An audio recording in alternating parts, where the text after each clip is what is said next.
I dag får Google permanent Google Plus-drevne objekter op på deres søgeresultatside i form af OneBoxes. Over en tredjedel af alle skrivebordssøgninger på Google inkluderer placering. Det er søgning såsom tandlæge London. Dette gør lokale søgninger til den største kategori af svarbokse, Google leverer til brugeren. Lokale OneBoxes findes i et par former. I Europa findes de oftest som 7-pakker og 3-pakker. Interaktive kort med knappenåle for 7 eller 3 forretninger. Kort efter den amerikanske føderale Trade Commission besluttede at afvikle sin antitrust efterforskning mod Google, lancerede de et nyt objekt kaldet karusellen, som nu vises i de fleste lokale forretningssøgninger, når du har en amerikansk IP-adresse. Ifølge Google er det bedre for brugerne at bruge Google Plus til at drive disse objekter, fordi de besvarer brugernes forespørgelser direkte.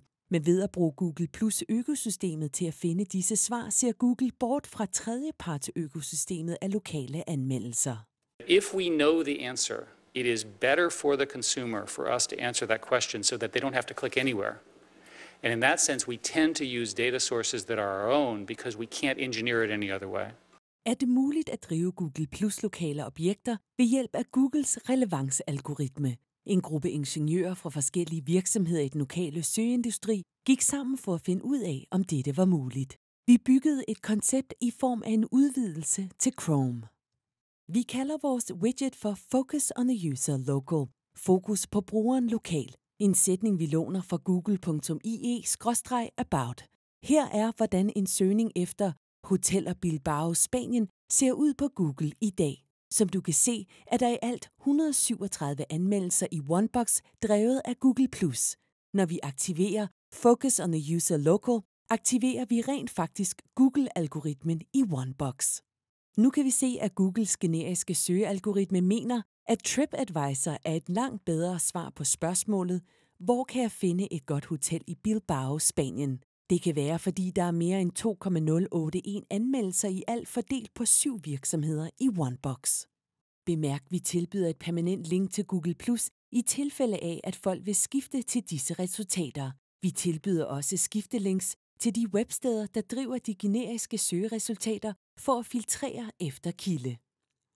Så hvad gør softwaren rent faktisk? Det er ret enkelt. Når vores søgning efter Hoteller Bilbao, Spanien udføres, kører vores widget en usynlig søgning i baggrunden. I den usynlige søgning introducerer vi en henholdsvis simpel kombination af søgeoperatører, så i stedet for blot at søge efter Hoteller Bilbao, Spanien og stole på, at hvad vi ser på den første side er det mest relevante, giver vi Google et par yderligere instruktioner.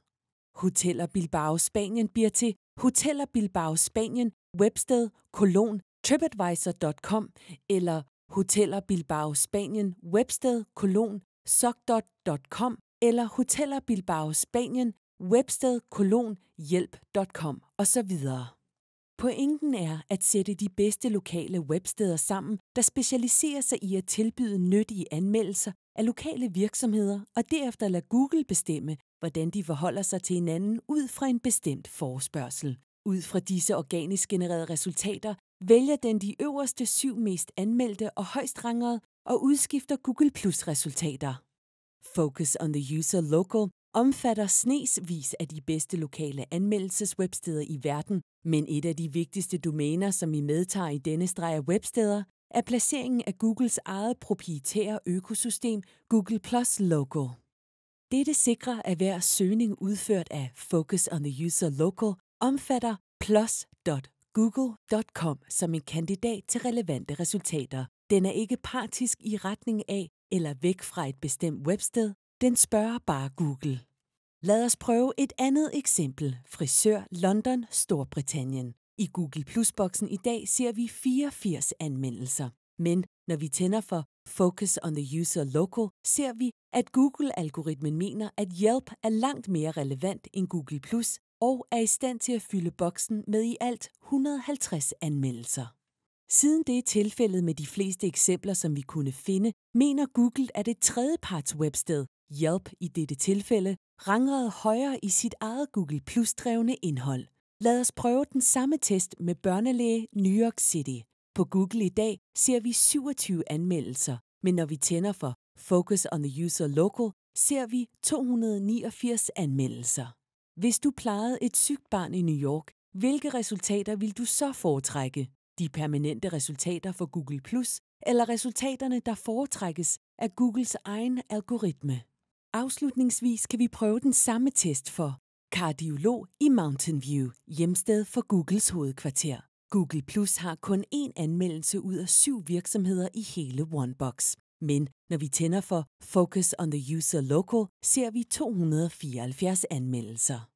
Focus on the User Local viser, at Eric Smiths vidnesbyrd til det amerikanske senat måske ikke var helt nøjagtig.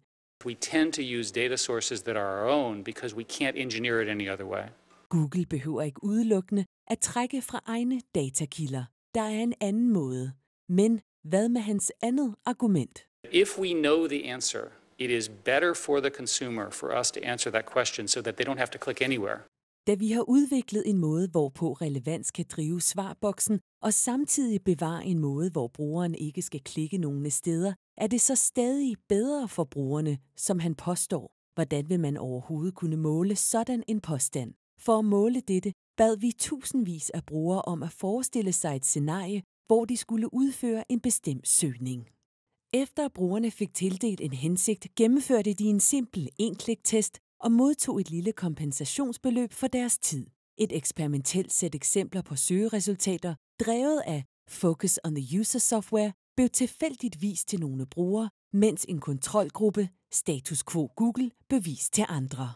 Resultaterne viste en væsentlig stigning i klikengagement inden for kortet og boksen, når organisk søgning blev brugt til at drive boksen. Disse resultater beviser, at forbrugeren rent faktisk vil foretrække resultater drevet af Googles algoritme i stedet for Google+.